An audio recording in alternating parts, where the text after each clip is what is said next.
Hello students, HK two hub চ্যানেলে তোমাদের সবাইকে ওয়েলকাম জানাই। আজকের ক্লাসে আমরা ক্লাস 9-এর রায়ো মার্টিন প্রশ্নবিচিত্রা থেকে জীবন বিজ্ঞানে যেটা প্রথম সেট দেওয়া হয়েছে, দেখো Alipurduar new town girls high school HS, এই স্কুলের প্রশ্নপত্রটা আমরা সলভ করে নেব। এর আগে আমরা ফার্স্ট ক্লাসে জীবন বিজ্ঞানে যেটা মধ্যশিক্ষা পর্ষদ প্রদত্ত নমুনা প্রশ্নপত্র ছিল সেটা সলভ করে নিয়েছিলাম, এবং তোমাদের যেটা নম্বর বিভাজন এই 5টা চ্যাপ্টার থেকে কোন চ্যাপ্টার থেকে এমসিকিউ কটা, 1 নম্বরে কতগুলো, 2 নম্বরে কতগুলো, 5 নম্বরে কতগুলো প্রশ্ন আসে, মোট যে 90 নম্বরের প্রশ্ন হয় সেটা আলোচনা করে নিয়েছিলাম। যারা আগের ক্লাসটা দেখোনি অবশ্যই দেখে নিও, তার কারণ সেখানে প্রশ্ন কাঠামো, নম্বর বিভাজন, তার পাশাপাশি মধ্যশিক্ষা পর্ষদের সমস্ত প্রশ্নের আনসারগুলো আমি করে দিয়েছি। ওকে, অবশ্যই দেখে নিও। তাহলে চলো আমরা 1 নম্বর সেটটা সলভ করে নিই। প্রথম প্রশ্ন এখানে দেখো, ট্যাক্সোনমি শব্দটি প্রবর্তন করেন, আমি এখানে আনসার করে দিয়েছি লিনিয়াস। কেমন, ক্যারোলাস লিনিয়াস ট্যাক্সোনমি শব্দটা প্রথম চালু করেছিলেন।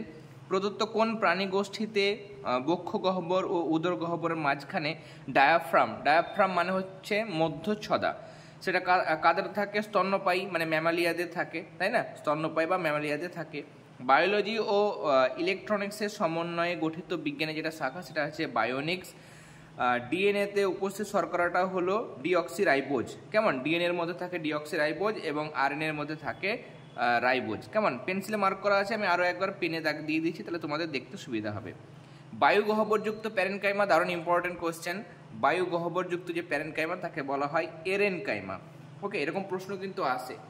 বেমতন্তু গঠনে সাহায্যকারী কোষ অঙ্গাণুটা হচ্ছে সেন্ট্রোজোম। মনে রাখবে, এখানে বিষয়গুলো বুঝে নেবে, শুধুমাত্র আনসার দেখা বা পেজ নাম্বার দেখা সেই মেন্টালিটিটা দূর করো, আনসারগুলো বুঝে নাও। অনেক প্রশ্নের আনসার আমি প্রশ্নবিচিত্রা চলাকালীন বুঝিয়ে দিই, এবং আমাদের সাবজেক্টিভ ক্লাস চলবে।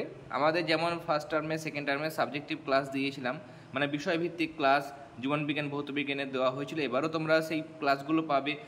নোটসের কিছু ক্লাস ইউটিউবের মধ্যে পাবে, মানে আমাদের পেড গ্রুপে যে নোটসগুলো আমরা দিই সেগুলোর কিছু কিছু ক্লাস তোমরা ইউটিউবের মধ্যেও পাবে। এবং সাজেশান, তোমরা জানো ভৌতবিজ্ঞান জীবনবিজ্ঞানের সাজেশান দেওয়া হয়েছিল, সেখান থেকে তোমাদের বেশিরভাগ স্কুলের পুরো প্রশ্নপত্র তোমরা কমন পেয়েছো, সেটা তোমরা কমেন্ট সেকশনেও জানিয়েছো, টেলিগ্রামেও জানিয়েছো। কেমন, সেই সাজেশানের ক্লাস এখনও আমাদের ইউটিউবের মধ্যে রয়েছে, তোমরা মিলিয়ে নিতে পারো যে সাজেশানটা কেমন ছিল। ওকে, তাই সারা বছর এবার থার্ড টার্মে পরীক্ষা, 90 নম্বরের পরীক্ষা, ভালো রকমভাবে প্রিপারেশান নাও। প্রথম থেকে একটু একটু করে তোমরা সমস্ত ক্লাসগুলো দেখতে থাকো। কেমন, সাবজেক্টিভ ক্লাসগুলো বেশি জোর দেবে, তার কারণ সেখানে সমস্ত বিষয়বস্তুগুলো বোঝানো হবে। তোমাদের পুরো প্রিপারেশানটা ঠিকমতো হয়ে থাকলে প্রশ্নবিচিত্র যেগুলো আছে সেগুলো সলভ করতে তোমাদের সুবিধা হবে। যেহেতু থার্ড টার্ম, তোমাদের প্রশ্নবিচিত্রা হয়তো শেষ করতে অসুবিধা হতে পারে, তাই জন্য আমি আগে শুরু করলাম, কিন্তু সাধারণত প্রশ্নবিচিত্রা আগে শুরু করি না, আগে সাবজেক্টিভ ক্লাসগুলো দেওয়া হয়, শেষে প্রশ্নবিচিত্রা করা হয়। কেমন, কিন্তু এবার পাশাপাশি আমাদের দুটো ক্লাসে চলবে, সাবজেক্টিভ ক্লাসও চলবে, প্রশ্নবিচিত্রা ক্লাসও চলবে। ওকে, দেখো বেমতন্তু বা যেটা স্পিন্ডিল ফাইবার, সেটা যখন কোষ বিভাজনের সময় তৈরি হয়, এবং প্রাণী কোষের ক্ষেত্রে সেন্ট্রোজোম এই ভূমিকা নেয়। কিন্তু আমরা ক্লাস 10-এ দেখব যে মাইক্রোটিউবিউলস থাকে, সেটা উদ্ভিদ কোষের ক্ষেত্রে বেমতন্তু গঠন করে। তাহলে বেমতন্তু গঠনে উদ্ভিদ কোষের ক্ষেত্রে মাইক্রোটিউবিউলস বা অনুনালিকা অংশগ্রহণ করে, আর প্রাণীদের ক্ষেত্রে সেন্ট্রোজোম। কেমন, এই জিনিসগুলো মনে রাখবে, ক্লাস 10-এ ওগুলো কাজে দেবে। ডান অলিন্দ এবং ডান নীলের মধ্যে থাকে ট্রাইকাস্পিড মানে ত্রিপত্র কপাটিকা। বৃক্কে যেটা অবতল খাঁজ, সেটাকে বলা হয় হাইলাম। ক্ষুদ্রান্তের প্রথম অংশ হচ্ছে ডিওডিনাম। কেমন, সজীব কিন্তু নিষ্ক্রিয় ব্যাকটেরিয়া থেকে সৃষ্টি, সেটা হচ্ছে বিসিজি টিকা। অ্যালার্জি বিক্রিয়ার জন্য দায়ী ইমিউনোগ্লোবুলিন, সেটা হচ্ছে আইজিই। অ্যান্টিবডি কোথায় অবস্থিত? সেটা হচ্ছে প্লাজমাতে।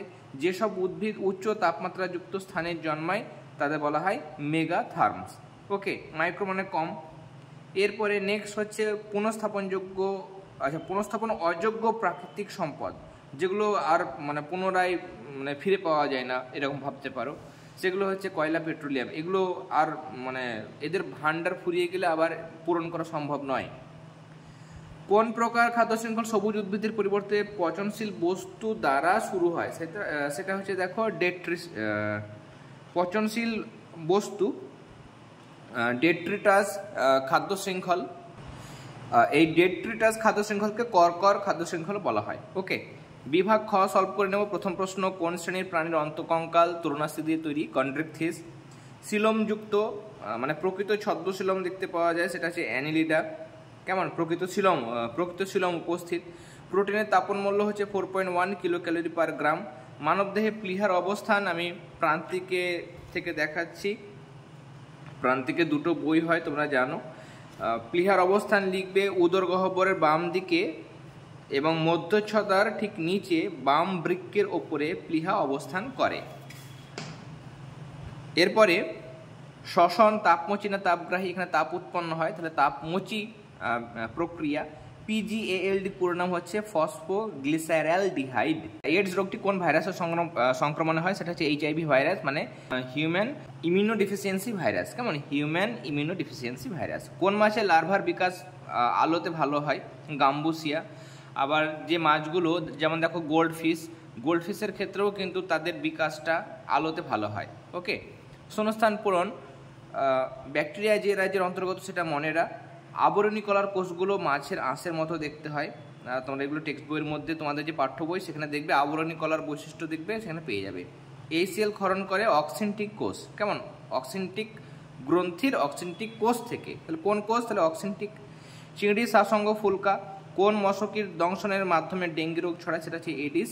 বিভিন্ন প্রজাতি দ্বারা গঠিত আন্তঃসম্পর্কযুক্ত অনেকগুলো খাদ্য শৃঙ্খলকে একসঙ্গে খাদ্য জাল বলে। ম্যাচিংটা দেখো, হাইড্রা হচ্ছে নিডারিয়া। কেমন? লাইসোজোম সেটা হচ্ছে আত্মঘাতী থলি। SCP সিঙ্গেল সেল প্রোটিন, এটা বিকল্প খাদ্য উৎস।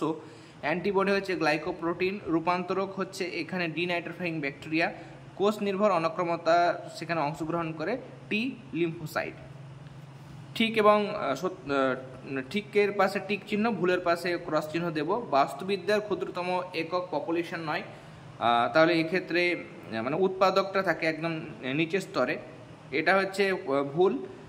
এরপরে দেখো ভিটামিন কে এর অভাবে রক্ততঞ্চন ব্যাহত, এটা ঠিক দেওয়া হয়েছে। সালোক সংশ্লেষে জল জারিত হয় এবং কার্বন ডাইঅক্সাইড বিজারিত হয়, এটাও ঠিক। বৃক্ক থেকে খরিত পদার্থ হচ্ছে এরিথ্রোপোয়েটিন, এটাও ঠিক। অ্যান্টিজেনের যে নির্দিষ্ট অংশ অ্যান্টিবডির সঙ্গে আবদ্ধ হয় সেটা হচ্ছে এপিটোপ, প্যারাটোপ নয়, তাহলে এটা ভুল। মিথজীবী উদ্ভিদে শিকারজীবিতা বা প্রিডেশন নামক আন্তঃক্রিয়া দেখা যায়, এটা পতঙ্গ ভুক উদ্ভিদের ক্ষেত্রে দেখা যায়, মিথজীবীতে নয়, তার মানে এটা ভুল। এরপরে যেটা আমরা দেখো বিভাগ গ, সেগুলোর আনসারগুলো দেখব। প্রথমে প্রশ্ন দিয়েছে দেখো, ট্যাক্সন কাকে বলে? Page number 51। ট্যাক্সোনমিক ক্যাটাগরিকে যে নির্দিষ্ট জীব বা জীবগোষ্ঠী দ্বারা প্রকাশ করা হয় তাকে ট্যাক্সন বলে। অর্থাৎ ট্যাক্সন হলো বিন্যাসবিধির এক একটি গোষ্ঠী যাকে নির্দিষ্ট বৈশিষ্ট্যের উপর ভিত্তি করে নির্দিষ্ট নাম ও নির্দিষ্ট স্তর প্রদান করা হয়। যেমন রাজ্য অ্যানিমেলিয়া, পর্ব হচ্ছে কর্ডাটা, শ্রেণী হচ্ছে ম্যামালিয়া। এক্ষেত্রে অ্যানিমালিয়া, কর্ডাটা, ম্যামালিয়া এগুলো হচ্ছে এক একটা ট্যাক্সন। এরপরে নেক্সট প্যারাগ্যাস্ট্রিক গহ্বর, এটা আমি তোমাদের দেখাচ্ছি। দেখো গ্যাস্ট্রিক গহ্বর সেটা আলাদা, প্যারাগ্যাস্ট্রিক গহ্বর সেটা তোমরা লিখবে যে পরিফেরা পরভুক্ত প্রাণী যেমন স্পঞ্জ এর দেহের অস্টিয়া ছিদ্র মারফত, মানে অস্টিয়া ছিদ্রর সাহায্যে বা মধ্য দিয়ে জল পরিবেশ থেকে দেহের ভিতরকার বড় গহ্বরে প্রবেশ করে। এই গহ্বরটিকে প্যারাগ্যাস্ট্রিক গহ্বর বলে। ওকে। নেক্সট আমরা দেখব ভাজক কলার দুটি কাজ, সেটা টেক্সট বই থেকে দেখতে পারো। রায়মার্টিনের ক্ষেত্রে 175 পাতাতে ভাজক কলার কাজ পাবে। এগুলো আগে হয়ে গেছে, এগুলো বলার আর প্রয়োজন নেই। এখানে কোষের আকৃতি পয়েন্ট একটা লিখবে। আচ্ছা, কাজ বলেছে, তাহলে কাজের মধ্যে তোমরা এখানে এই কলা ক্রমাগত মাইটোসিস পদ্ধতিতে বিভাজিত হয়ে নতুন অঙ্গের বৃদ্ধি ঘটায়, এটা একটা লিখবে। আর দেহে নতুন অঙ্গ উৎপাদনে, মানে নতুন শাখা, পাতা, কাক্ষিক, মুকুল ও স্থায়ী কলা উৎপাদনে সাহায্য করে। এই দুটো কাজ লিখবে। প্লাস্টিড কত প্রকার ও কী কী? টেক্সট বইয়ের মধ্যে তোমরা জানো যে দেওয়া হয়েছে 3 প্রকার প্লাস্টিড। প্রান্তিকের আমরা 34 পাতা এখানে পাবো। এই যে প্লাস্টিড 3 প্রকার, যথা ক্লোরোপ্লাস্ট, ক্রোমোপ্লাস্ট, লিউকোপ্লাস্ট। মানে এটা ক্লোরোপ্লাস্টিড, ক্রোমোপ্লাস্টিড, লিউকোপ্লাস্টিড। এরপরে 5 নাম্বার প্রশ্ন হচ্ছে দ্বিসংবহন। এগুলো টেক্সট বইয়ের মধ্যে খুব সুন্দর করে দেওয়া হয়েছে, টেক্সট বুক থেকে লিখতে পারো, তাহলে আনসারগুলো সহজ হবে এবং ছোট হবে। দেখো দ্বিসংবহন, এখানে তোমরা লিখবে যে একটি চক্র সম্পূর্ণ করতে রক্ত হৃৎপিণ্ডের মধ্য দিয়ে দুবার সংবহিত হলে দ্বিসংবহন বলে। দ্বিসংবহন অক্সিজেন সমৃদ্ধ এবং কার্বন ডাইঅক্সাইড সমৃদ্ধ রক্তকে আলাদা পথে প্রবাহিত হওয়াকে নিশ্চিত করে। এইদিকে লাল মানে এদিকে অক্সিজেনযুক্ত রক্ত মানে বিশুদ্ধ রক্ত, আর যেদিকে নীল দেখতে পাচ্ছ সেদিকে হচ্ছে তোমার দূষিত রক্ত পরিবাহিত হয়, তাহলে আলাদা আলাদা হয়। এটি সিস্টেমিক সংবহন ও পালমোনারি বা ফুসফুসের সংবহন নিয়ে গঠিত। কেমন? এরপরে নেক্সট কোশ্চেন হচ্ছে হিল বিক্রিয়া, যেটা 6 নম্বর প্রশ্ন, সেটা তোমরা রায়মার্টিনের 224 পাতায় পাবে। আমি এখানে প্রান্তিক থেকে দেখাচ্ছি হিল বিক্রিয়া। এটা লিখবে যে সক্রিয় ক্লোরোফিল দ্বারা পাতার কোষে অবস্থিত জল, হাইড্রোজেন এবং হাইড্রোক্সিল, এখানে H+ আয়ন এবং OH- আয়নে বিশিষ্ট হয়ে যায়। তাহলে জলটা কি হয়েছে, পাতার কোষে যে জলটা থাকে সেটা সক্রিয় ক্লোরোফিল এবং সূর্যালোকের উপস্থিতিতে H+ আয়ন এবং OH- আয়নে ভেঙে যাচ্ছে। এই যে ভেঙে যাওয়া সেটাকে বলা হয় আয়নীভবন বা আলোক বিশ্লেষণ বা ফটোলাইসিস। এবার বিজ্ঞানী রবিন হিল এটা প্রথম পর্যবেক্ষণ করেছিলেন বলেই এই বিক্রিয়াটাকে হিল বিক্রিয়া বলা হয়। ওকে, নেক্সট 7 নম্বর প্রশ্ন, সবাত শ্বসনের রাসায়নিক যেটা সমীকরণ, সবাত শ্বসন বা শ্বসনের বিক্রিয়া যেটা রাসায়নিক সমীকরণ দুটো একই কিন্তু, হ্যাঁ। এই যে C6H12O6 মানে গ্লুকোজ 6 অণু অক্সিজেনের সাহায্যে ভেঙে যাবে, উৎসেচক লাগবে এবং এখানে উৎপন্ন হবে 6 অণু কার্বন ডাইঅক্সাইড, 6 অণু জল এবং 686 কিলো ক্যালোরি তাপশক্তি। নেক্সট প্রশ্ন আমাদের এখানে হলোজৈবিক পুষ্টি। কেমন? হলোজৈবিক পুষ্টি, হলোফাইটিক পুষ্টি, এগুলো আগের টার্মে আমি খুব ভালো করে বুঝিয়ে দিয়েছি কোনটা কি, সবগুলো ক্লাসে ডিটেলস আলোচনা করা হয়েছে। পুরো বইয়ের পরীক্ষা হবে, সে ক্লাসগুলো যারা দেখোনি অবশ্যই দেখে নিও। কেমন? হলোজৈবিক পুষ্টির ক্ষেত্রে 5টা ধাপে এই পুষ্টি সম্পন্ন হয়, যথা খাদ্য গ্রহণ, তারপরে পরিপাক, তারপরে শোষণ, তারপর 4 নম্বর হচ্ছে আত্তীকরণ ও শেষ 5 নম্বর ধাপ হচ্ছে বহিষ্করণ। নেক্সট 9 নম্বর প্রশ্ন, কোষ প্রাচীরের দুটি কাজ। এটা কোষ প্রাচীরের কাজ তোমরা টেক্সট বইয়ের মধ্যে পাবে। তোমরা যাদের কাছে সাঁতরার বই রয়েছে তারাও সাঁতরার বই ফলো করতে পারো। কোষ প্রাচীরের কাজ এই যে কোষকে বাইরের আঘাত থেকে রক্ষা করে, এটি মৃত হওয়ায় কোষকে যান্ত্রিক দৃঢ়তা দান করে এবং কোষকে নির্দিষ্ট আকৃতি দেয়। কেমন? তাহলে 2 আর 3 নম্বর পয়েন্টটা একটার মধ্যে ভরে দেবে, নিয়ে 2টো পয়েন্ট লিখবে। এরপরে 10 নম্বর প্রশ্ন হচ্ছে অগ্ন্যাশয়ের দুটি কাজ। এটা 47 পাতায় আছে। অগ্ন্যাশয়ের দুটি কাজ তোমরা লিখবে। আচ্ছা, এইখানে এই পয়েন্টটা একটার মধ্যে লিখবে। কেমন? যে অগ্ন্যাশয় একটি মিশ্র গ্রন্থি, এর বহিঃক্ষরা অংশ থেকে 3 রকমের পরিপাক উৎসেচক নিঃসৃত হয়, যা শর্করা, প্রোটিন ও ফ্যাটের পরিপাকে অংশ নেয়। এটা 1 নম্বর। আর 2 নম্বর লিখবে এর অন্তঃক্ষরা অংশ থেকে ইনসুলিন ও গ্লুকাগন হরমোন নিঃসৃত হয়। তাহলে 2টো হয়ে গেল। এরপরে 11 নম্বর প্রশ্ন হচ্ছে আধুনিক জীববিদ্যার দুটি প্রয়োগ। এটাও তোমাদের টেক্সট বুক থেকে এবং রায়মার্টিন থেকে, দুটো থেকেই দেখাচ্ছি, বা টেক্সট বুক থেকে করতে পারো। টেক্সট বুকে খুব সুন্দর ছোটো করে পয়েন্ট দেওয়া হয়েছে, ছোটো ছোটো পয়েন্ট দেওয়া হয়েছে। এই যে আধুনিক জীববিদ্যার প্রয়োগ, কৃষিকাজের ভূমিকাটা তোমরা করবে। কেমন? কৃষিকাজে কিভাবে খাদ্য উৎপাদনে ব্যবহার করা হচ্ছে। কৃষিকাজের মধ্যে হয়তো সব পয়েন্ট লিখতে পারবে না, তখন তোমরা খাদ্য উৎপাদনের জিনিসটা লিখবে। এখানে জৈব প্রযুক্তি, কীটপতঙ্গ দমন এগুলো লিখলে, আর পোল্ট্রির মধ্যে সংক্ষেপে লিখবে। এত লিখলে কিন্তু শেষ করতে পারবে না, কেমন? সংক্ষেপে লিখবে। আর এখানে ওষুধ তৈরির কথাটাও সংক্ষেপে লিখবে। এছাড়া মহাকাশ গবেষণা অন্যান্য ভূমিকা রয়েছে, কিন্তু তোমাদের 2টো বলেছে, 2টো পয়েন্ট লিখবে এবং সেখানে চেষ্টা করবে সংক্ষেপে উত্তর লেখার। রায়মার্টিনের 33 পাতায় আছে আধুনিক জীববিদ্যার প্রয়োগ, 2টো পয়েন্ট চাইলে তোমরা এখান থেকেও লিখতে পারো। ওকে, পরের প্রশ্ন এখানে দেখো অ্যান্টিজেন কি।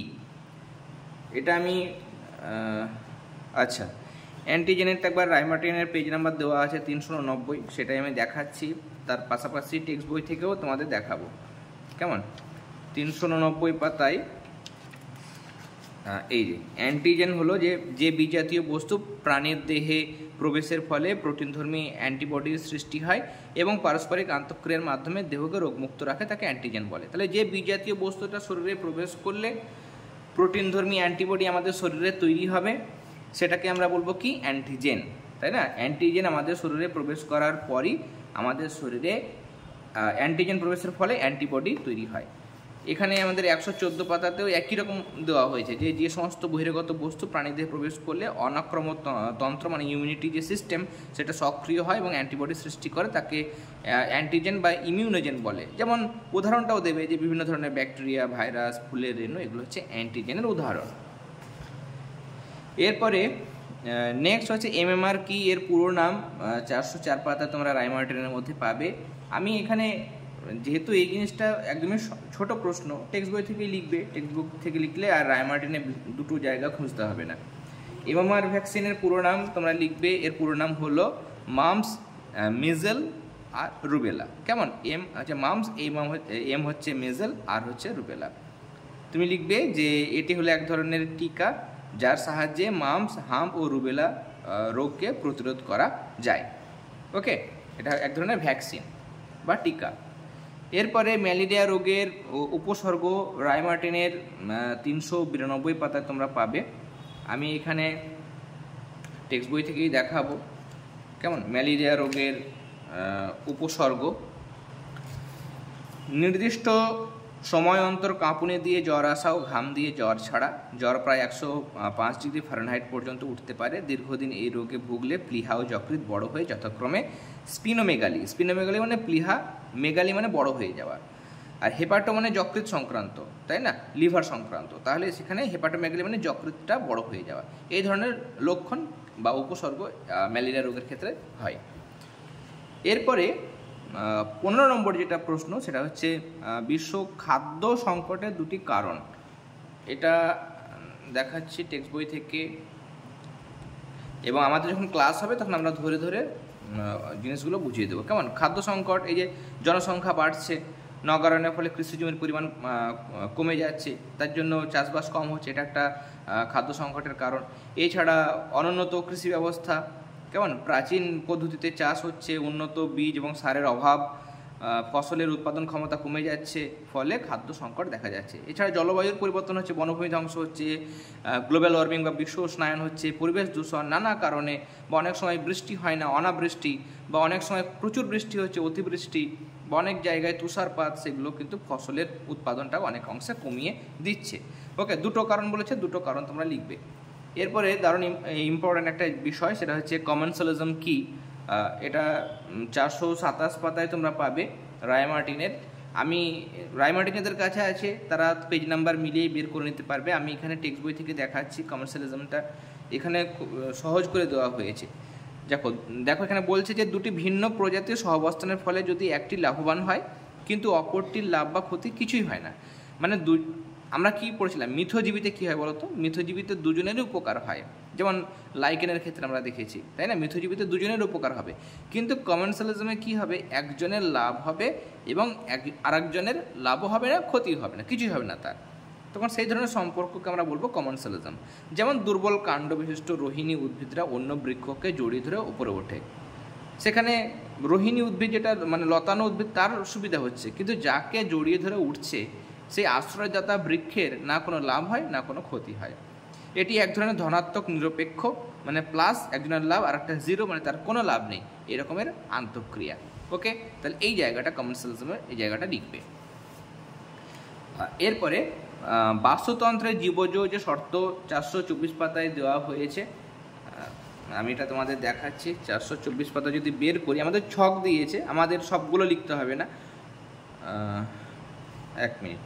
জীবজ শর্তগুলো হলো, নামগুলো লিখবে, উৎপাদক বা স্বভোজী, 2 নম্বর হচ্ছে খাদক বা পরভোজী, এর আবার ভাগ রয়েছে, কেমন, এর আবার আকৃতিগতভাবে ভাগ রয়েছে, বৃহৎ খাদক, অনুখাদক, আর এমনি ভাগ রয়েছে মানে সম্পর্কর ভিত্তিতে প্রাথমিক খাদক, গৌণ খাদক, প্রগৌণ খাদক, কেমন। আর অনুখাদক রয়েছে, সেটা হচ্ছে মাইক্রো কনজিউমার, কেমন, তারা হচ্ছে বিয়োজক ও রূপান্তরক। তাহলে এগুলো হচ্ছে নামগুলো শুধু লিখবে, কেমন, মানে মেনলি হচ্ছে উৎপাদক বা স্বভোজী, আর খাদকের বা পরভোজীর মধ্যে কি কি পড়ে? প্রাথমিক, গৌণ খাদক, প্রগৌণ খাদক, আর এর আবার ভাগ রয়েছে অনুখাদক, অনুখাদকের মধ্যে পড়ছে বিয়োজক এবং রূপান্তরক। এই নামগুলো লিখবে। ওকে, নাম লিখতে বলেছে। এরপরে আমরা বিভাগ ঘয়ে যে সমস্ত বড় প্রশ্নগুলো আছে সেগুলো দেখব। প্রথম প্রশ্ন দেখো এখানে এই যে পর্বগুলো মানে বৈশিষ্ট্য দিয়েছে, গনোসাইট, নিমাটোসিস্ট, কমপ্লেট, টিউফিড, অস্টিয়া, এগুলো কোন পর্বে দেখতে পাওয়া যায় সেই পর্বের নাম লিখতে হবে এবং একটা করে উদাহরণ দিতে হবে। এটা দেখো আমি তোমাদের দেখাচ্ছি। এই যে প্রথমে কোয়ানোসাইট, এটা পরিফেরা পর্বে দেখা যায়, উদাহরণ হচ্ছে সাইকন লিখতে পারো, বাথ স্পঞ্জ লিখতে পারো। নিমাটোসিস্ট, এটা নিডারিয়া পর্বের মধ্যে দেখা যায়, হাইড্রা উদাহরণ হবে। কমপ্লেট, এটা টিনোফেরার মধ্যে দেখা যায়, উদাহরণ হবে বেরো। টিউফিড বা নালিপথ, সেটা ইকানোডার্মাটার মধ্যে দেখা যায়, উদাহরণ হবে তারামাছ। অস্টিয়া, সেটা পরিফেরার মধ্যে দেখা যায়, উদাহরণ হবে সাইকন। ওকে, এরকমভাবে লিখবে। এরপরে হুইটেকার যেটা 5 রাজ্যের শ্রেণীবিন্যাস করেছিলেন সেটা দেখো আমাদের এখানে ব্যাখ্যা করতে হবে। প্রান্তিকের ক্ষেত্রে 11 পাতায় যে হুইটেকার যে 5টা রাজ্যের শ্রেণীবিন্যাস করেছিলেন সেটা এখানে লিখবে, একদম পুরোটা ডিটেলসে লিখবে যে 5টা যে ভাগ করেছিল, মনেরা, প্রোটিস্টা, ফাঞ্জি, ছত্রাক, প্ল্যান্টি, অ্যানিমালিয়া, এই জায়গাটা লিখলে। লেখার পরে এই প্রত্যেকটার এখানে মনেরা, প্রোটিস্টা, ফাঞ্জি, প্ল্যান্টি, অ্যানিমালিয়া প্রত্যেকটা দুটো করে বৈশিষ্ট্য একটা করে উদাহরণ দেওয়ার চেষ্টা করবে। কেমন? তাহলে আনসারটা ভালো হবে। যেহেতু 5 নম্বর দিয়েছে তাহলে এখান থেকে মনেরা দুটো বৈশিষ্ট্য লিখলে একটা উদাহরণ, প্রোটিস্টা দুটো বৈশিষ্ট্য লিখলে একটা উদাহরণ। লেখাটা শিখতে হবে, কারণ এত বড় আনসার দেখালাম কিন্তু কীভাবে লিখতে হবে সেটা যদি না বলি তাহলে তোমরা এতটা কখনোই লিখতে পারবে না। ফাঞ্জি দুটো বৈশিষ্ট্য একটা উদাহরণ, এখানেও একই রকমভাবে তোমরা জায়গাগুলো করবে। ওকে, বা রাইমার্টিনে তোমাদের দেখাচ্ছি, রাইমার্টিনেও সেরকম দেওয়া হয়েছে। এবার সেখানে রাইমার্টিন যদি ছোটো দিয়েছে তাহলে ছোটো করে লিখবে, যেমন দেখো এখানে ছোটো করে দিয়েছে, তাহলে অসুবিধা নেই, খুব সুন্দর দিয়েছে। 5টা 1 2 3 4 5 5টা রাজ্য দিয়েছে, প্রত্যেকটা দেখো 3টে করে বৈশিষ্ট্য, কোষ আর কোষীয় সংগঠনের প্রকৃতি, বিপাকীয় পদ্ধতি, বাস্তুতান্ত্রিক ভূমিকা, প্রত্যেকটা দিয়ে দিয়েছে। নিয়ে প্রত্যেকটা দেখো উদাহরণ দিয়েছে। তাহলে তুলনামূলক আলোচনা করে পড়লে আমাদের বেশি সুবিধা হবে। এই জায়গাটা করতে পারো, কেমন? এই ছকটা করবে, আর কিছু নিচেকা দরকার নেই, শুধু এই ছকটা দরকার। ওকে, নেক্সট 2 নম্বর প্রশ্ন, তরল মোজাইক মডেলের অনুযায়ী কোষ পর্দার গঠন। তরল মোজাইক মডেল এটা আমাদের 158 পাতায় দেখি আগে আছে কিনা এটা। আচ্ছা, তরল মোজাইক মডেলটা আমাদের রাইমার্টিনের মধ্যেও পাবো আমরা, 140 পাতায় পাবো। কেমন? সিঙ্গার এবং নিকলসন যেটা মানে লিকুইড ফ্লুইড মডেল দিয়েছিলেন, তরল মোজাইক মডেল, এই ছবিটা দেওয়া হয়েছে এবং এখানে এগুলো দেওয়া হয়েছে। কেমন? এই জায়গাগুলো লিখবে। বা আমরা যদি এগুলো অসুবিধা হয়, আমাদের দেখবে আগে যে নোটসগুলো আমরা প্রোভাইড করেছি, এখনও চ্যানেলে রয়েছে ক্লাসগুলো, সেখানে আমি নোটস থেকে ক্লাসগুলো দিয়েছি, সেই যে নোটস দেওয়া হয়েছে সেটা তোমরা লিখতে পারো। কেমন? তার কারণ এখানে দেখো এতটা পয়েন্ট, তারপর দেখো পরে আরও একটু রয়েছে, এই যে এতটা পর্যন্ত আছে, এত পর্যন্ত তোমাদের লিখতে হবে। টেক্সট বইয়ের ক্ষেত্রেও তাই, টেক্সট বইয়ে যদি তোমরা লেখো, টেক্সট বইও একটু মোটামুটি বড়ই হবে আনসারটা। কেমন? এবার এটা 3 নম্বর দিয়েছে, এর সঙ্গে আরও প্রশ্ন আছে। তরল মোজাইক মডেল এটা লিখতে পারো তোমরা এখান থেকে, এই যে বিজ্ঞানী সিঙ্গার এবং নিকলসন তরল মোজাইক মডেল দিয়েছিলেন, এখান থেকে শুরু করে এই জায়গাগুলো লিখে এতটা ফ্লুইড বা তরল এতটা পর্যন্ত লিখতে হবে। ওকে, এটাও লিখতে পারো, এটা ছোটো করে দেওয়া হয়েছে। এর সাথে প্রশ্ন আছে আমাদের যে হাইলোপ্লাজম কি। হাইলোপ্লাজমটা রাইমার্টিনের তোমরা পাবে, দেখো এখানে 158 পাতা। কেমন? লিখবে যে সজীব কোষের সাইটোপ্লাজমের অস্বচ্ছ অর্ধতরল বর্ণহীন সমসত্ব ধাত্র, যেখানে বিভিন্ন সজীব নির্জীব বস্তু উপাদান সেগুলো ভাসমান অবস্থায় থাকে, সেটাকে বলা হয় হাইলোপ্লাজম। এরপরে অথবা দিয়ে প্রশ্ন, বিভিন্ন প্রকার সরল স্থায়ী কলার কাজ লেখো। আমরা জানি সরল স্থায়ী কলা 3 ধরনের রয়েছে, প্যারেনকাইমা, কোলিনকাইমা, স্ক্লেরেনকাইমা, আর জটিল স্থায়ী কলা হচ্ছে জাইলেম, ফ্লোয়েম। বুঝে আনসারটা দেবে। এখানে আমাদের যদি বলতো স্থায়ী কলা, বিভিন্ন প্রকার স্থায়ী কলার কাজ লেখো, তাহলে সব কটাই লিখতে হতো। এখানে শুধু সরল স্থায়ী কলার বলেছে, তাহলে সরল স্থায়ী কলা মানে তো আমরা 3 প্রকার বুঝি, সেগুলো হচ্ছে সরল স্থায়ী কলা 3 প্রকার, যথা প্যারেনকাইমা, কোলিনকাইমা, স্ক্লেরেনকাইমা। লেখার পরে এবার এই 3টের কাজ লিখবে। এই যে প্যারেনকাইমার কাজ কি, প্যারেনকাইমার আবার ভাগ রয়েছে, তার জন্য দেখো প্যারেনকাইমার মধ্যে এক ধরনের প্যারেনকাইমা আছে যেমন ক্লোরেনকাইমা, সেটা খাদ্য উৎপাদনে সাহায্য করে। সঞ্চয়ী প্যারেনকাইমা বা ইডিওব্লাস্ট, সেটা খাদ্য এবং বর্জ্য পদার্থের সঞ্চয়ে সাহায্য করে। এরেনকাইমা প্লবতা প্রদান করে, আবার পরিবহনেও কিন্তু প্যারেনকাইমা সাহায্য করে। কোলেনকাইমার কাজ যান্ত্রিক দৃঢ়তা প্রদান, স্থিতিস্থাপকতা দান করা, ক্লোরোফিল থাকলে খাদ্য প্রস্তুত করে। আর স্ক্লেরেনকাইমা যান্ত্রিক দৃঢ়তা প্রদান করা, এর প্রধান কাজ পাট, শন, এগুলো স্ক্লেরেনকাইমা তন্তু বাণিজ্যিকভাবে ব্যবহৃত হয়। এর সাথে আমাদের আরও প্রশ্ন আছে, দেখো এখানে স্ক্লেরাইড কি। স্ক্লেরাইডটা এই যে লিখবে, কিছু বিশেষ উদ্ভিদ যেমন পেয়ারা, নাশপাতি ইত্যাদি ফলের শ্বাস, মটর, মুগ ইত্যাদি বীজত্বকে অবস্থিত স্থূল পুরু প্রাচীরযুক্ত গোলাকার, ডিম্বাকার বা তারকাকার স্ক্লেরেনকাইমা কোষগুচ্ছকে স্ক্লেরাইট বলে। ওকে, উদাহরণ দেওয়া হয়ে গেল কোথায় কোথায় আসে এটা। এরপরে নেক্সট 3 নম্বর প্রশ্ন, এখানে সালোক সংশ্লেষের তাৎপর্য প্রান্তিকের 58 পাতায় পাবে। আমি রায়মার্টিনের থেকে দেখাচ্ছি, কারণ সেখানে দুটো পয়েন্ট দেওয়া হয়েছে এবং বড় বড় পয়েন্ট দেওয়া হয়েছে। যেগুলো তোমরা লিখতে পারবে সেটা আমি দেখাবো। যদি এমন হয় যে দুটো সব জায়গাতে বড় দেওয়া হয়েছে, তখন আমি ছোটো করে অবশ্যই তোমাদের বলে দেবো। সালোক সংশ্লেষের এখানে তাৎপর্য বলেছে 3 নম্বর দিয়েছে, তাহলে 3টে তাৎপর্য লিখবে। এই যে খাদ্য উৎপাদন, কেমন শক্তির উৎস, আর এখানে পরিবেশে অক্সিজেন এবং কার্বন ডাইঅক্সাইডের ভারসাম্য কী করে বজায় রাখে, সেই পয়েন্টটা তোমরা এই যে পরের পাতায় এতটা পর্যন্ত লিখবে। এগুলো সব ক্লাস দেওয়া হয়েছে, আমি আর বোঝাচ্ছি না। ফার্স্ট টার্মে তো আমি সবই ক্লাস দিয়েছি, সেকেন্ড টার্মেও তোমাদের বেশিরভাগই ক্লাসগুলো দেওয়া হয়েছে। ওকে, এর সাথে প্রশ্ন আছে যে ফ্লোয়েম লোডিং কি। ফ্লোয়েম লোডিংটা রায়মার্টিনের 270 পাতা যদি তোমরা বের করো সেখানে পাবে, বা এগুলো আমাদের সব নোটসও দেওয়া হয়েছিল। কেমন, ফ্লোয়েম লোডিং হচ্ছে এই যে পাতার মেসোফিল কলায় সালোক সংশ্লেষ প্রক্রিয়ায় শর্করা জাতীয় খাদ্য সংশ্লেষিত হয়। মেসোফিল কলাকোষ থেকে ফ্লোয়েমের সিব নলে এই শর্করার যে ট্রান্সফার হচ্ছে বা স্থানান্তর হচ্ছে, সেই স্থানান্তরকে ফ্লোয়েম লোডিং বলে। একে কম দূরত্বের পরিবহনও অনেক সময় বলা হয়ে থাকে। এরপরে অথবা দিয়ে প্রশ্ন, রক্ততঞ্চন পদ্ধতি, মুক্ত সংবহন, এগুলো সব আমি কিন্তু আগের এতে মানে ক্লাসে মানে টার্মে বুঝিয়ে দিয়েছি, এগুলো সব ছিল। কেমন, প্রান্তিকের আমরা পেজ নাম্বার 98 বের করব। রক্ততঞ্চনের ক্ষেত্রে আমরা জানি এই যে ধাপ দেওয়া হয়েছে, 3টে ধাপে হয়। কি হয়, বিভিন্ন জায়গায় যদি কেটে যায়, সেই কাটা জায়গা থেকে ক্ষতিগ্রস্ত কলাকোষ থেকে থ্রম্বোপ্লাস্টিন বের হয়। আবার কোনো জায়গায় যদি অনুচক্রিকা কোনো কারণে ভেঙে যায়, ক্ষতিগ্রস্ত হয়ে বা নানারকমভাবে যদি ভেঙে যায়, তাহলে সেই ভাঙা অনুচক্রিকা থেকে থ্রম্বোপ্লাস্টিন প্রথমে বেরোবে। এবার সেই থ্রম্বোপ্লাস্টিন বেরিয়ে কোথায় আসবে, রক্তরসে আসবে। সেই রক্তরসে আসার পরে সেই রক্তরসের মধ্যে কি থাকবে, ক্যালসিয়াম আয়ন থাকবে, Ca2+ আয়ন, সে আয়নের সঙ্গে মিশবে। মেশার পরে প্রোথ্রম্বোনেজ গঠন করবে। এই প্রোথ্রম্বোনেজ একটা উৎসেচক।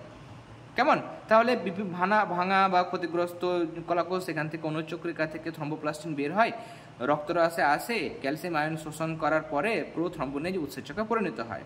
এবার এই প্রোথ্রম্বোনেজ কী করে, রক্তের মধ্যে হেপারিন থাকে, তাই না, সেই হেপারিনকে ইনঅ্যাক্টিভ করে দেয়, নিষ্ক্রিয় করে দেয়। কারণ হেপারিন থাকলে তো রক্ত জমাট বাঁধবে না, তাহলে হেপারিনটাকে নিষ্ক্রিয় করতে হবে।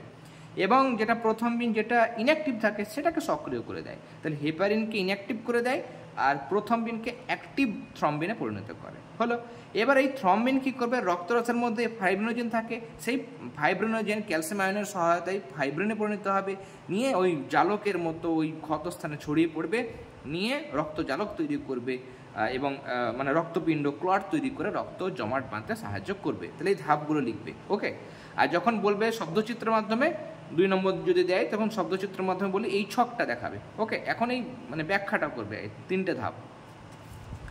আর আমাদের এখানে প্রশ্ন আছে, দেখো আরও একটা প্রশ্ন দিয়েছে, মুক্ত সংবহন। মুক্ত সংবহনটা এই যে তোমরা এখানে পাবে, যে সংবহনে রক্ত সর্বদা রক্ত বাহির মধ্যে আবদ্ধ না থেকে দেহ গহ্বরে উন্মুক্ত হয় এবং কলাকোষে প্রত্যক্ষ সংস্পর্শে আসে, তাদের মুক্ত সংবহন বলে। যেমন আরশোলা, চিংড়ি, শামুক, ঝিনুক, এগুলোর ক্ষেত্রে আমরা মুক্ত সংবহনটা দেখতে পাই। এরপরে পৌষ্টিকতন্ত্রের চিত্র এবং অগ্নাশয়, পাকস্থলী, বৃহদন্ত, যকৃৎ, এগুলো দেখাতে হবে। 331 পাতাতে তোমাদের ছবি দেওয়া হয়েছে।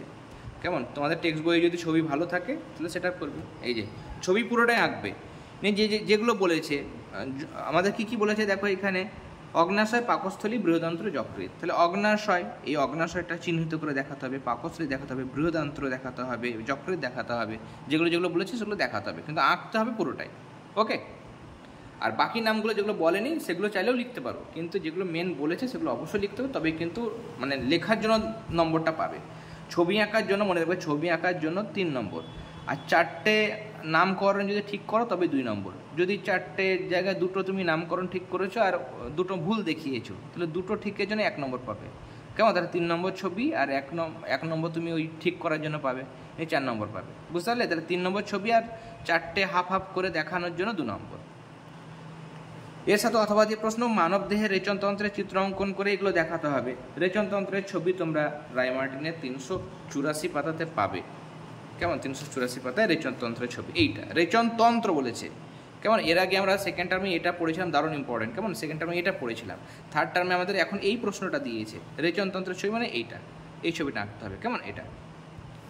এরপরে নেক্সট আমাদের 5 নম্বর প্রশ্ন, অ্যান্টিবডির গঠন 389 পাতায়। এগুলো আর ব্যাখ্যা করছি না আমি, আমাদের ক্লাস দেবো অ্যান্টিবডির গঠন সব আমি ব্যাখ্যা করবো। কেমন? অ্যান্টিবডির এই যে গঠনগত বৈশিষ্ট্য এগুলো, কেমন? লাইট চেন, হেভি চেন, কোনগুলো কোথায় কি থাকে, কতগুলো শৃঙ্খল থাকে, সেগুলো একদম সংক্ষেপে তোমরা লিখবে। এই যে এতটা পর্যন্ত তোমাদের লিখতে হবে। ওকে, আমরা নোটস দেবো, সেখান থেকেও তোমরা করতে পারো। আর টিকাকরণের গুরুত্ব 398 পাতায় পেয়ে যাবে, টেক্সট বইয়েও পাবে। টিকাকরণের সাহায্যে কীভাবে অনক্রমতা সৃষ্টি করা হয়, অ্যান্টিবডি তৈরি করতে সাহায্য করে, ভবিষ্যতে সক্রিয় ভিরুলেন্ট রোগ জীবাণু মানবদেহকে আক্রমণ করলে টিকাকরণের ফলে সৃষ্ট কোষ বা মেমোরি কোষ অ্যান্টিবডি উৎপাদনের মাধ্যমে রোগ জীবাণুকে ধ্বংস করে, আর বিভিন্ন মারণ ব্যাধি থেকে রক্ষা করা যায়, নিয়ে উদাহরণগুলোও দেবে। কেমন? তাহলে এটা লিখবে। এরপরে আমাদের অথবা যে প্রশ্ন মানব কল্যাণে জীবাণুদের ভূমিকা, সেটা 395 পাতায় পাবে। আমাদের এখানে 3 নম্বর দিয়েছি, তাই তো? তাহলে মানব কল্যাণে জীবাণুদের ভূমিকা, খাদ্য উৎপাদন, ওষুধ উৎপাদন লিখবে, অণুজীব সার, এই 3টে পয়েন্ট লিখবে। পেস্টে জৈবিক নিয়ন্ত্রণ, এছাড়া পেস্টে জৈবিক নিয়ন্ত্রণ সংক্ষেপে লিখে দেবে, এবং মদ্যশিল্প এটা সংক্ষেপে লিখে দেবে। তার কারণ অনেক সময় এটা প্রশ্ন দেয়। প্রথম 3টে পয়েন্ট ভালো করে লিখবে, আর বাকি জিনিসগুলো সংক্ষেপে নামগুলো শুধু উল্লেখ করে দেবে। ওকে, আর একবার দেখিয়ে দিই, দেখো এটা ভালো করে তোমরা দেখতে পাচ্ছ। প্রথম 3টে পয়েন্ট ভালো করে লেখার পরে বাকিগুলো সংক্ষেপে লাইনের মধ্যে উল্লেখ করে দেবে, ব্যাখ্যা করার দরকার নেই। নেক্সট, অনক্রমতায় সাহায্যকারী একটি কোষ, সেটা শ্বেত রক্তকণিকা মানে WBC, শ্বেত রক্তকণিকা, এবং ব্র্যাকেটে লিম্ফোসাইট লিখে দেবে। কেমন? লিম্ফোসাইট। এবং একটি অঙ্গ স্প্লিন লিখতে পারো। কেমন? স্প্লিন মানে হচ্ছে প্লিহা, এটা। শক্তি প্রবাহের পর্যায় 432 পাতায় দেওয়া হয়েছে। শক্তি প্রবাহের পর্যায়, এই যে শক্তি প্রবাহ যে 3টে পর্যায়ে ঘটে, মানে বড় হয়ে যাচ্ছে। এগুলো হয়তো তোমরা পারবে না, যারা ভালো স্টুডেন্ট রয়েছো, ভালো স্টুডেন্ট মানে যারা যথেষ্ট পড়াশোনা করছো এবং এগুলো বানিয়ে লিখতে পারবে, তারা অবশ্যই পারবে। যাদের হয়তো একটু যদি অসুবিধা হয়, যদি লিখতে অসুবিধা হয়, আচ্ছা আমি দেখছি শক্তি প্রবাহের পর্যায়ে টেক্সট বই থেকে থাকবে আশা করি, আর না হলে তোমরা ওয়েট করতে পারো, আমরা যখন নোটস দেবো সেখান থেকে তোমরা করবে। যদি নোটস দেওয়া হয় তাহলে সেখানে তোমরা শক্তি প্রবাহের পর্যায়গুলো পাবে। এই যে এখানে ছোট করে দেওয়া হয়েছে শক্তি প্রবাহের পর্যায়, এখান থেকে শুরু করবে। শুরু করার পর প্রথম পয়েন্ট হচ্ছে শক্তির অর্জন, দেখতে পাচ্ছ আশা করি। তারপরে পরের পাতায় চলে যাবো আমরা, এখানে ছোট করে দিয়েছে শক্তির ব্যবহার এবং শক্তির স্থানান্তর নিয়ে এতটা লিখতে হবে, এতটা। তাহলে যেখানে ছোট করে দেওয়া হয়েছে এটাই লিখবে। ওকে, আর বন ধ্বংসের 2টি কারণ, বন ধ্বংসের 2টো কারণ, এটা টেক্সট বইয়ের মধ্যে, আচ্ছা বনের ব্যবহার, বন ধ্বংসের কারণ এখানে দেওয়া হয়েছে। দেখো, বন ধ্বংসের নানা কারণ, কৃষি জমির সম্প্রসারণ, বসতি অঞ্চলের সম্প্রসারণ। এখানে কৃষি জমি ও বসতি অঞ্চলের সম্প্রসারণ বলে একটাই পয়েন্ট করবে, আর 2 নম্বর পয়েন্টে শিল্প স্থাপনটা দিতে পারো। ওকে, নেক্সট আমাদের শেষ প্রশ্ন, সেটা হচ্ছে পপুলেশনের বৃদ্ধি নিয়ন্ত্রণকারী শর্তগুলি সম্বন্ধে লেখো। এটা 420 পাতা। 420 পাতাতে এই যে পপুলেশনের বৃদ্ধি নিয়ন্ত্রক শর্তগুলি, এক হচ্ছে জন্মহার বা ন্যাটালিটি, সন্তান সন্ততি উৎপাদনের দ্বারা যে হারে নতুন সদস্য কোনো জনসংখ্যায় যুক্ত হয় তাকে জন্মহার বা ন্যাটালিটি বলে। এটা লিখলে, এগুলো সূত্রগুলো এখন এই প্রশ্নের জন্য লেখার দরকার নেই। মৃত্যুহার বা মর্টালিটি মানে একক সময়ে জনসংখ্যায় যে হারে সদস্য সংখ্যা কোনো জায়গায় কমে যায় সেটা হচ্ছে মৃত্যুহার বা মর্টালিটি। পরিযান মানে হচ্ছে যখন একটা জায়গায় ছেড়ে নতুন জায়গায় চলে যায়, সেটা হচ্ছে মাইগ্রেশন বা পরিযান। কেমন? এটা আবার দুটোভাবে হয়, প্রবাসন এবং অভিবাসন। এগুলো একটু করে সংক্ষেপে করে লিখে দেবে। ওকে, এর সাথে লাস্ট প্রশ্ন, কমিউনিটি কি? 437 পাতায় কমিউনিটির সংজ্ঞা দেওয়া হয়েছে।